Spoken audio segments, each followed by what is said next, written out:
السلام علیکم ورحمۃ اللہ وبرکاتہ۔ محترم ناظرین، تمام عالم کے مسلمانوں کو رمضان المبارک کی رحمتیں، برکتیں، سعادتیں بھرپور طور پر مبارک ہوں۔ پروگرام انوار قرآن میں آپ تمام کا خیر مقدم ہے، جس میں ہندوستان کے نامور علماء، ممتاز مفسرین قرآن مجید کا ترجمہ و تلخیص پیش کریں گے۔ تو آج پیش خدمت ہے آپ کے قرآن مجید کے پہلے سوا پارہ کی ترجمہ، تلخیص و تفسیر، جس میں سورہ بقرہ کے 21 رکوع کا ترجمہ و تلخیص بیان کی جائے گی۔ تو آئیے شامل ہوتے ہیں پروگرام میں۔ بسم اللہ الرحمن الرحیم وبہ نستعین والصلاة والسلام علی سید المرسلین وعلی آلہ واصحابہ اجمعین، اما بعد۔ محترم ناظرین، آج آپ کے سامنے قرآن مجید کے ابتدائی پہلے پارے کی اور دوسرے پارے کے ربع حصے کی ترجمانی اور اس کا خلاصہ پیش کیا جا رہا ہے۔ جیسے کہ آپ سب جانتے ہیں کہ قرآن مجید کا آغاز سورۃ الفاتحہ سے ہوتا ہے، اور فاتحہ کے معنی ہوتے ہیں کھولنے والی چیز۔ چونکہ سورۃ الفاتحہ قرآن مجید کو ہمارے سامنے کھول کر رکھ دیتی ہے، اسی لیے اس سورت کو اس نام سے موسوم کیا گیا ہے۔ سورۃ الفاتحہ میں آپ دیکھیں گے کہ اللہ تعالیٰ نے ہم کو خود اللہ تعالیٰ کی حمد و ستائش کیسے کی جائے اس کا طریقہ سکھایا، اور یہ ارشاد فرمایا کہ الحمدللہ رب العالمین الرحمن الرحیم مالک یوم الدین، کہ اس کی خوبیوں کا اعتراف کریں، اس کے رب ہونے کا اقرار کریں۔ اور اسی طرح آخرت کا اللہ تعالیٰ نے تذکرہ فرمایا کہ وہ ججمنٹ کا دن ہوگا، انصاف کا دن ہوگا، اور اس دن تنہا اللہ تعالیٰ کی ملکیت ہوگی۔ پھر اللہ تعالیٰ نے سورۃ الفاتحہ میں تیسری اہم چیز کی جانب اشارہ فرمایا، وہ یہ ہے کہ صراط مستقیم جس کو شریعت کہا جاتا ہے، اس کی بندہ توفیق طلب کرے، ہدایت طلب کرے، اہدنا الصراط المستقیم۔ اور پھر ارشاد فرمایا کہ صراط مستقیم کیا ہے؟ یہ صراط مستقیم دراصل ان لوگوں کا راستہ ہے جن پر اللہ تعالیٰ کی نعمتیں ہوئیں، جن پر اللہ تعالیٰ کی رحمتیں ہوئیں، انعمت علیہم ارشاد فرمایا۔ اور یہ بھی ارشاد فرمایا کہ بندوں کے اندر دین سے اور شریعت سے اور صراط مستقیم سے ہٹنے اور اس سے دور ہو جانے کا خوف ہونا چاہیے، اور ہمیشہ اللہ تعالیٰ سے وہ یہ دعا کرتے رہیں کہ وہ دین پر بندوں کو گامزن رکھیں، کیونکہ جو دین سے ہٹ جاتے ہیں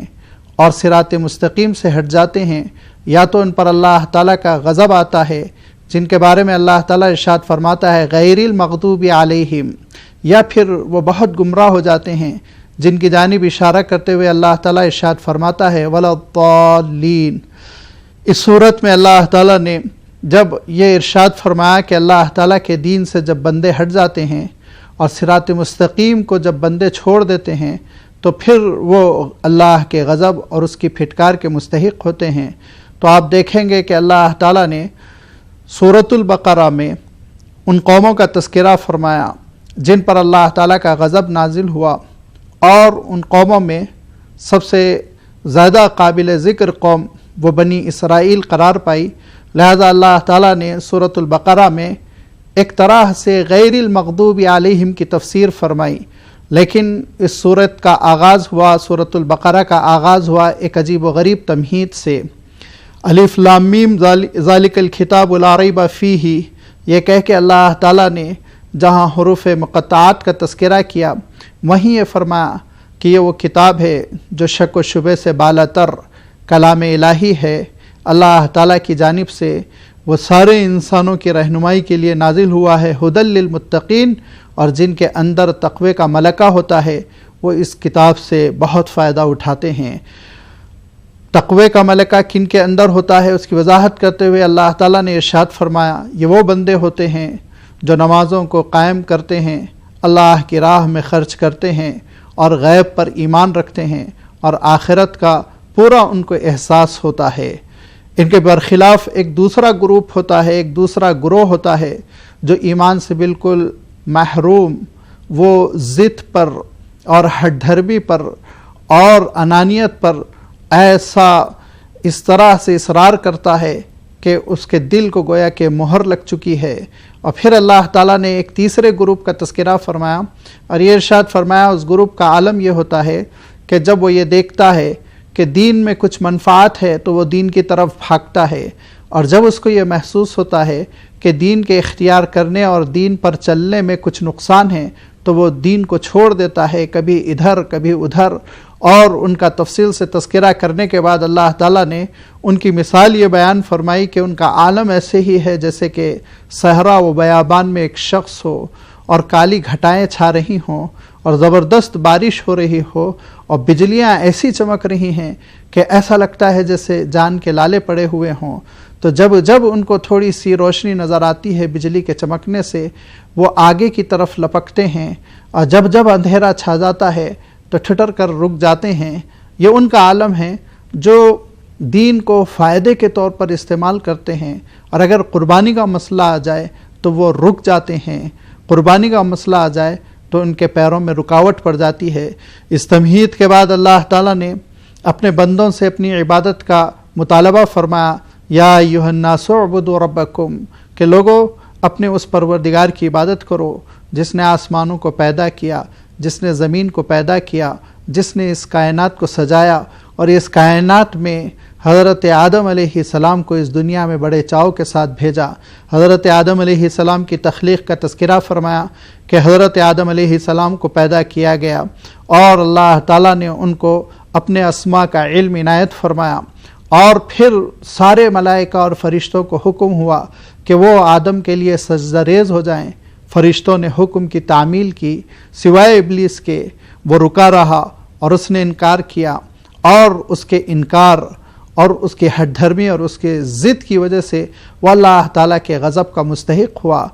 اور اس نے یہ تہیہ کر لیا کہ وہ ابن آدم کو یعنی حضرت آدم علیہ السلام کی نسل کو گمراہ کرنے کی ساری جد و جہد کرے گا۔ اللہ تعالیٰ بھی ارشاد فرماتا ہے کہ کچھ وقت کے لیے اس کو مہلت دی گئی۔ البتہ حضرت آدم علیہ السلام جب اس زمین پر آ گئے تو حضرت آدم علیہ السلام کو احساس ہوا کہ ان کو اس درخت کو نہیں چکنا چاہیے تھا جس سے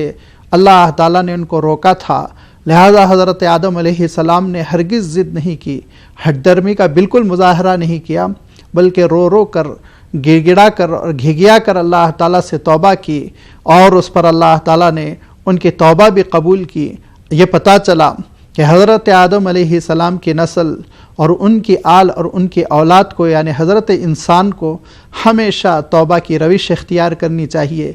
گناہوں پر نادم ہونا چاہیے۔ ضدی پن اور ہٹ دھرمی یہ دراصل ابلیس کا شیوا ہے جو انسان کو ابلیس ہی کے راستے پر لے کر چلتا ہے۔ یہی وہ طریقہ ہے، یہی وہ انداز ہے جس کو بنی اسرائیل نے اپنایا۔ اللہ تعالیٰ نے سورہ بقرہ میں بنی اسرائیل کا تذکرہ بہت ہی تفصیل کے ساتھ ارشاد فرمایا۔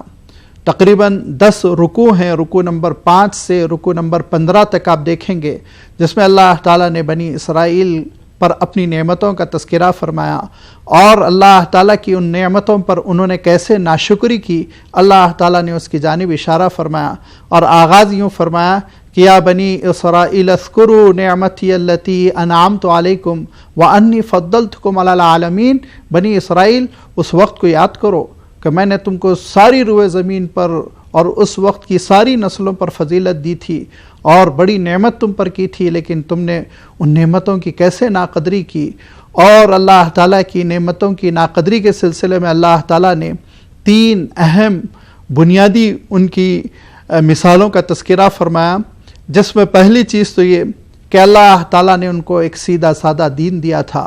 اور دین کے بڑے پیارے احکام تھے جو حضرت موسیٰ علیہ السلام کے ذریعے سے، تورات کے ذریعے سے ان پر نازل ہوئے تھے، اور ان کو یہ کہا گیا تھا کہ اللہ تعالیٰ کی کتاب ہے، اس کو مضبوطی سے تھام لو اور اس کو اپنی زندگیوں میں جاری کرو۔ لیکن بنی اسرائیل نے اللہ تعالیٰ کے احکام کی بڑی ناقدری کی اور اس سے بڑی روگردانی کی۔ اس کی مثال اللہ تعالیٰ تاریخ سے یوں بیان فرماتا ہے کہ حضرت موسیٰ علیہ السلام بقید حیات ہیں، اور حضرت موسیٰ علیہ السلام ہی کے زمانے میں ایک ایسا واقعہ پیش آیا جس کی انہوں نے شکایت حضرت موسیٰ علیہ السلام کے دربار میں کی،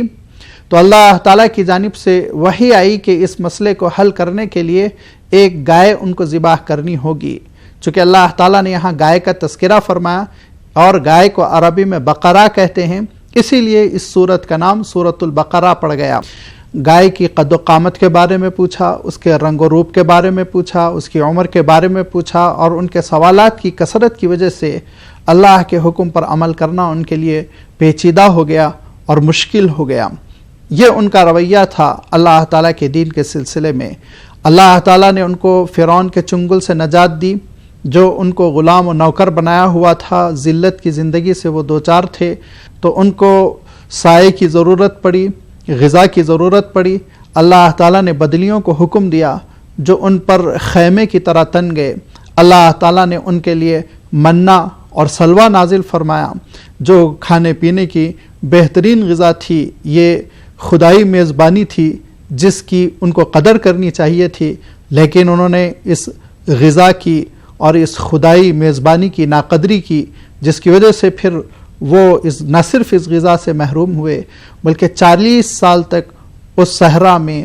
اس بیاباں میں دربدر کی ٹھوکریں کھاتے رہے۔ یتیہون فی الارض 40 سنہ، اللہ تعالیٰ ارشاد فرماتا ہے۔ اللہ تعالیٰ نے ان کی نعمتوں کی ناقدری کی مثال بیان کرتے ہوئے یہ بھی ارشاد فرمایا کہ اللہ تعالیٰ نے بنی اسرائیل کو منصب امامت سے عنایت فرمایا تھا، ان کو ایک قیادت دی گئی تھی، اور وہ قیادت یہ تھی کہ وہ دین کے داعی تھے، وہ امت شہادت تھے، لیکن بنی اسرائیل نے اپنے اس منصب کی ناقدری کی اور انہوں نے لوگوں کے ساتھ مل کر خرافات ایجاد کر لیے اور اپنے دین کو پس پشت ڈالا۔ اللہ تعالیٰ تذکرہ کرتے ہوئے ارشاد فرماتا ہے، یہاں تک کہ ان کی کتاب میں حضرت محمد مصطفیٰ صلی اللہ علیہ وسلم کی آمد کی خوشخبری دی گئی تھی، پیشن گوئی کی گئی تھی، لیکن انہوں نے ان پیشن گوئیوں کو چھپا دیا اور اپنی کتاب سے ان آیتوں کو میٹ دیا، محو کر دیا۔ پھر اللہ تعالیٰ ارشاد فرماتا ہے کہ اس کی ان نعمتوں کی ناقدری کی وجہ سے اللہ تعالیٰ نے ان سے نظر رحمت کو موڑ لیا اور پھر ان پر غضب نازل ہوا۔ بنی اسرائیل کو خطاب کرتے ہوئے ارشاد فرمایا کہ یہ تم سے جو ناراضگی ہے، یہ ناراضگی ازلی نہیں ہے، اگر تم توبہ کر لو، حضرت آدم علیہ السلام کے راستے کو اپنا لو، اللہ سے رجوع کر لو، حضرت محمد مصطفیٰ صلی اللہ علیہ وسلم کے ہاتھ اسلام قبول کر لو، تو تم پھر اللہ تعالیٰ کی نگاہوں میں محبوب اور قابل قدر قرار پاؤ گے۔ اور یاد رکھو تمہارا تعلق، تمہاری نسبت کس سے ہے؟ بنی اسرائیل بھی، بنی اسماعیل بھی اور سارے آسمانی مذاہب حضرت ابراہیم علیہ السلام سے اپنا رشتہ جوڑتے ہیں، لہذا اللہ تعالیٰ نے سارے انسانوں کو اور ساری بنی نوع انسان کو حضرت ابراہیم علیہ السلام کا نمونہ آگے کرتے ہوئے، نمونہ پیش کرتے ہوئے ارشاد فرمایا کہ حضرت ابراہیم کو دیکھو کہ ان کا مزاج کیا تھا۔ ان کا مزاج یہ تھا کہ جب کبھی اللہ تعالیٰ کی جانب سے کوئی حکم آتا تو وہ تعمیل کرتے۔ اذ قال له ربه اسلم قال اسلمت لرب العالمین، جب کبھی پروردگار نے ابراہیم سے کہا اے ابراہیم اللہ کی بات مان لو، تو حضرت ابراہیم علیہ السلام نے بلا تردد اللہ تعالیٰ کی بات مانی۔ وہ اپنے گھر سے ہجرت کر کے ملک مصر ہوتے ہوئے ملک شام میں آ کر آباد ہوئے، اور یہ اللہ کے حکم سے انہوں نے اپنے گھر کو خیر آباد کہا تھا اور ملک شام میں آ کر آباد ہو گئے۔ اللہ تعالیٰ کے حکم سے ان کے آنگن میں چاند اترا اور اللہ تعالیٰ نے حضرت اسماعیل علیہ السلام سے ان کو نوازا۔ اللہ تعالیٰ نے جب کبھی ان سے یہ کہا کہ اپنے گھر کی قربانی دو اور اپنے گھر کی محبت کی قربانی دو، تو حضرت ابراہیم علیہ السلام نے اس کی تعمیل کی اور حضرت بی بی ہاجرہ اور حضرت اسماعیل کو لے کر ہجرت کی، یہاں تک کہ وہ مکہ مکرمہ کے اس علاقے میں پہنچ گئے جو اس زمانے میں بالکل ویران تھا۔ وہاں نہ کوئی درخت تھا، نہ کوئی کنواں تھا، نہ پانی کا کوئی سورس تھا، نہ غذا کا کوئی چارہ تھا، لیکن حضرت ابراہیم علیہ السلام نے اللہ کے حکم سے اپنے اس کنبے کو جو بہت مختصر تھا، حضرت بی بی ہاجرہ اور حضرت اسماعیل پر مشتمل تھا، اس کو آباد کیا۔ پھر اللہ تعالیٰ کے حکم سے جب حضرت اسماعیل بڑے ہو گئے تو اللہ تعالیٰ کے حکم سے ان کو ذبح کرنے کے لیے مینا کے میدان میں لے گئے، اور ذبح کرنے کے لیے ان پر چھری بھی رکھی، جیسے کہ اللہ تعالیٰ نے سورہ صافات میں بیان فرمایا۔ اللہ نے ان کی قربانی قبول کی اور اس کے بعد یہ ارشاد فرمایا کہ اے ابراہیم و اسماعیل اب تم ہمارے حکم پر کعبۃ اللہ کی تعمیر کرو، میرے گھر کی تعمیر کرو۔ اذ یرفع ابراہیم القواعد من البیت و اسماعیل، حضرت ابراہیم اور حضرت اسماعیل نے مل کر اللہ تعالیٰ کے اس گھر کی تعمیر کی جو آج کعبۃ اللہ کے نام سے موسوم ہیں، اور ساری دنیا سے مسلمان جہاں حج کرنے کے لیے پہنچتے ہیں یہ کعبۃ اللہ۔ اس کے بارے میں اللہ تعالیٰ ارشاد فرماتا ہے، مسلمانوں نماز کے وقت اسی کا تم رخ کرو۔ چونکہ حضور اکرم صلی اللہ علیہ وسلم سے پہلے لوگ اپنی عبادتوں میں، خاص طور پر بنی اسرائیل اور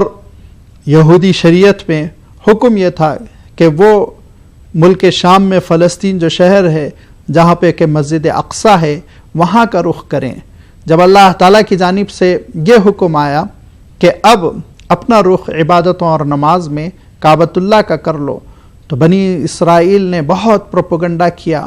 بہت شور کیا اور یہ کہا یہ کیا بات ہے کہ اب عبادتوں میں رخ بھی تبدیل ہونے لگا۔ اللہ تعالیٰ ارشاد فرماتا ہے، سَيَقُولُ السُّفَهَاءُ مِنَ النَّاسِ مَا وَلَّاهُمْ عَن قِبْلَتِهِمُ الَّتِي كَانُوا عَلَيْهَا قُلْ لِلَّهِ الْمَشْرِقُ وَالْمَغْرِبُ۔ کچھ نادان لوگ یہ کہیں گے کہ یہ کیا ہو گیا کہ لوگوں نے اپنا رخ بدل دیا اور اپنے چہرے بدل دیے، اور بجائے مسجد اقصی کے اب یہ کعبۃ اللہ کی جانب کرنے لگے۔ تو اے نبی آپ ان سے کہہ دیجئے مشرق مغرب یہ ساری سمتیں اللہ تعالیٰ کے لیے ہے۔ اصل مطلوب تو یہ ہے کہ اللہ کے حکم کی تعمیل ہو، مطلوب یہ نہیں ہے کہ انسان کا چہرہ مشرق کی جانب ہے یا مغرب کی جانب ہے۔ اللہ تعالیٰ ارشاد فرماتا ہے کہ حالت قیام میں بھی تم کو حرم شریف کی جانب رخ کرنا ہوگا، حالت سفر میں بھی تم کو حرم شریف کی جانب رخ کرنا ہوگا۔ اور یہ دراصل ملت ابراہیم کی تجدید تھی، اور اس کو لوگ محسوس کر رہے تھے، خاص طور پر بنی اسرائیل محسوس کر رہے تھے کہ جب ہم رخ کریں گے قبلے کی جانب، مسجد حرام یا کعبۃ اللہ یہ سارے اس کے نام ہیں، تو اس کی جانب ہم رخ کریں گے، تو اس کے معنی یہ کہ بنی اسماعیل کی قیادت ہم کو ماننی ہوگی۔ بنی اسماعیل کا لفظ اس لیے استعمال کیا جا رہا ہے کہ حضرت اسماعیل علیہ السلام ہی کی نسل سے قریش کا قبیلہ آباد تھا، اور اسی قریش کے ایک فرد فرید حضرت محمد مصطفیٰ صلی اللہ علیہ وسلم تھے۔ تو لوگ سمجھ رہے تھے، اور چالاک لوگ اس چیز کو، اس حقیقت کو تاڑ رہے تھے کہ رخ اگر ہم کعبۃ اللہ کی جانب کریں گے تو اس کے معنی یہ کہ حضرت محمد مصطفیٰ صلی اللہ علیہ وسلم کی قیادت کو ماننا ہے، اور اس سے وہ اترا رہے تھے، کترا رہے تھے، وہ چاہتے تھے کہ کسی طرح یہ حکم تبدیل ہو جائے۔ انہوں نے پروپیگنڈا کیا، اور پروپیگنڈا کرنے کے بعد یہ کہا کہ یہ کیا ہوا، اگر اللہ تعالیٰ نے حضرت موسیٰ علیہ السلام کو یہ حکم دیا تھا کہ وہ مسجد اقصی کی جانب رخ کریں، تو اللہ کا حکم تھا جو علیم و خبیر ہے اور اس کا علم ہر چیز پر محیط ہے، تو اس نے پھر حکم کو کینسل کیوں کیا، تبدیل کیوں کیا؟ اللہ تعالیٰ ارشاد فرماتا ہے، ما ننسخ من آیۃ ننسیھا حتی نأتی بخیر منہا۔ یہ اللہ تعالیٰ قادر مطلق ہے، اللہ تعالیٰ جس حکم کو چاہے نازل فرمائے، اور جس حکم کو چاہے اللہ تعالیٰ منسوخ کر دے۔ قادر مطلق ہے، وہ جس چیز کا چاہے حکم دے اور جس چیز سے بندوں کو چاہے روک دے۔ چنانچہ اللہ تعالیٰ ارشاد فرماتا ہے، اصل مطلوب تو اللہ تعالیٰ کی عبادت ہے، اللہ تعالیٰ کی اطاعت ہے اور اس کی فرما برداری ہے۔ چنانچہ اب اللہ تعالیٰ یہ حکم دیتا ہے کہ تم اپنی عبادتوں اور نماز میں اپنا رخ مسجد حرام یعنی کعبۃ اللہ کی جانب کر لو۔ جب کعبۃ اللہ کا تذکرہ ہوا تو اللہ تعالیٰ نے صفا و مروہ کا بھی تذکرہ فرمایا، اور یہ ارشاد فرمایا، ان الصفا والمروۃ من شعائر اللہ، کہ دیکھو صفا و مروہ دراصل اللہ تعالیٰ کی نشانیاں ہیں کہ ایک اللہ کی چاہنے والی بندی اس پہاڑی سے اس پہاڑی تک دوڑتی تھی، اللہ تعالیٰ نے اپنے فضل سے، کرم سے اس کے بیچوں بیچ ایک چشمہ جاری کیا جو زمزم کہلاتا ہے۔ اس صفا و مروہ کے تذکرے کے بعد اللہ تعالیٰ ارشاد فرماتا ہے کہ بندو یاد رکھو تمہارا پروردگار تنہا ایک ہے، الہکم الہ واحد، لہذا اسی ایک پروردگار کی عبادت ہو۔ اور یہ ارشاد فرمایا کہ عبادت میں جہاں نماز، اللہ کا ذکر، حج اور دیگر مناسک شامل ہیں، وہیں یاد رکھو اللہ تعالیٰ سے محبت کرنا بھی شامل ہے۔ اسی لیے ارشاد فرمایا، والذین آمنوا اشد حبا للہ، ایمان والے اللہ تعالیٰ سے بڑی محبت کرتے ہیں۔ اور پھر یہ ارشاد فرمایا کہ اللہ تعالیٰ کی محبت کا تقاضا یہ ہے کہ اللہ تعالیٰ نے جن چیزوں کا حکم دیا ان چیزوں کو اختیار کیا جائے، اور جن چیزوں سے اللہ تعالیٰ نے روکا ان چیزوں سے بندے رک جائیں۔ چنانچہ اللہ تعالیٰ ارشاد فرماتا ہے کہ اللہ تعالیٰ نے کھانے پینے کی چیزوں میں چند چیزوں سے بندوں کو روکا ہے، بندے رک جائیں، اور اللہ تعالیٰ نے شریعت میں چند چیزوں کو حرام قرار دیا ہے، بندے ان سے اجتناب کریں۔ اور کھانے پینے کی چیزوں میں اللہ تعالیٰ نے خاص طور پہ تذکرہ فرمایا کہ انما حرم علیکم المیتۃ والدم ولحم الخنزیر وما اہل بہ لغیر اللہ، کہ دیکھو یاد رکھو تمہارے لیے مردار جانور حرام ہیں، تمہارے لیے خون حرام ہیں اور خنزیر حرام ہیں، اسی طرح غیر اللہ کے نام پہ جو مویشی ذبح کیے جائیں گے وہ حرام ہیں، ان کو تم استعمال نہیں کر سکتے۔ اللہ تعالیٰ ارشاد فرماتا ہے کہ اللہ تعالیٰ نے جو دین کو نازل کیا ہے اس دین کو اختیار کرو، اور جو لوگ دین کے بدلے میں گمراہی کو مول لیتے ہیں اور ہدایت کے مقابلے میں گمراہی کو قبول کر لیتے ہیں، فرمایا کہ بس ان کے لیے اللہ تعالیٰ کا ایک شدید عذاب طے ہے، اور وہ عذاب پر کیا بندے جری ہو گئے ہیں کہ اس عذاب کو قبول کرنے اور اس سزا سے گزرنے کے لیے اپنے آپ کو تیار کر لیتے ہیں۔ ذالک بأن اللہ نزل الکتاب بالحق، یہ وہ حقیقتیں ہیں جن کو اللہ تعالیٰ اپنی کتاب میں کھول کھول کر بیان کر رہا ہے، یہ وہ حقائق ہیں جو ہدایت کا راستہ ہے۔ وَإِنَّ الَّذِينَ اخْتَلَفُوا فِي الْكِتَابِ، اب جو اللہ کی کتاب کو چھوڑ کر اپنی رائے کو دین بناتے ہیں، اپنی خواہشات کو راہ ہدایت سمجھتے ہیں، اللہ تعالیٰ ارشاد فرماتا ہے لفی شقاق بعید، دراصل وہ بڑی شدید گمراہی میں پڑے ہوئے ہیں، اور ایسی گمراہی کہ وہ کبھی حق تک نہیں پہنچ سکتے۔ لہذا حق تک پہنچنے کے لیے ضروری ہے ہر انسان پر کہ وہ اللہ تعالیٰ کی کتاب کو فیصلہ کن مانے، اور اللہ تعالیٰ کے احکام کو جو اللہ تعالیٰ نے اپنے رسول پر نازل فرمایا اس کو فیصلہ کن مانے، نہ کہ اپنی انانیت کو، نہ کہ اپنی رائے کو۔ بصورت دیگر اس کی بھی روش وہی ہو جائے گی، اس کا طریقہ کار بھی وہی ہو جائے گا جو بنی اسرائیل کا ہوا تھا، اور وہ گمراہی میں پڑھ کر اللہ کی نعمتوں سے محروم ہو جائے گا۔ وآخر دعوانا ان الحمد للہ رب العالمین۔ ناظرین، آپ نے ابھی ملاحظہ فرمایا قرآن مجید کے 1.25 پارے کی ترجمہ، تلخیص و تفسیر۔ اللہ مجھ کو اور تمام عالم کے مسلمانوں کو قرآن مجید پر عمل کرنے اور اس سے روشنی حاصل کرنے کی توفیق عطا فرمائے۔ ناظرین، دیکھنا نہ بھولیں آج شب حرم شریف مکۃ المکرمہ سے نماز عشاء اور نماز تراویح کا لائیو ٹیلی کاسٹ۔ اجازت دیجیے اپنے میزبان محمد ثناء اللہ خان کو۔ اللہ حافظ۔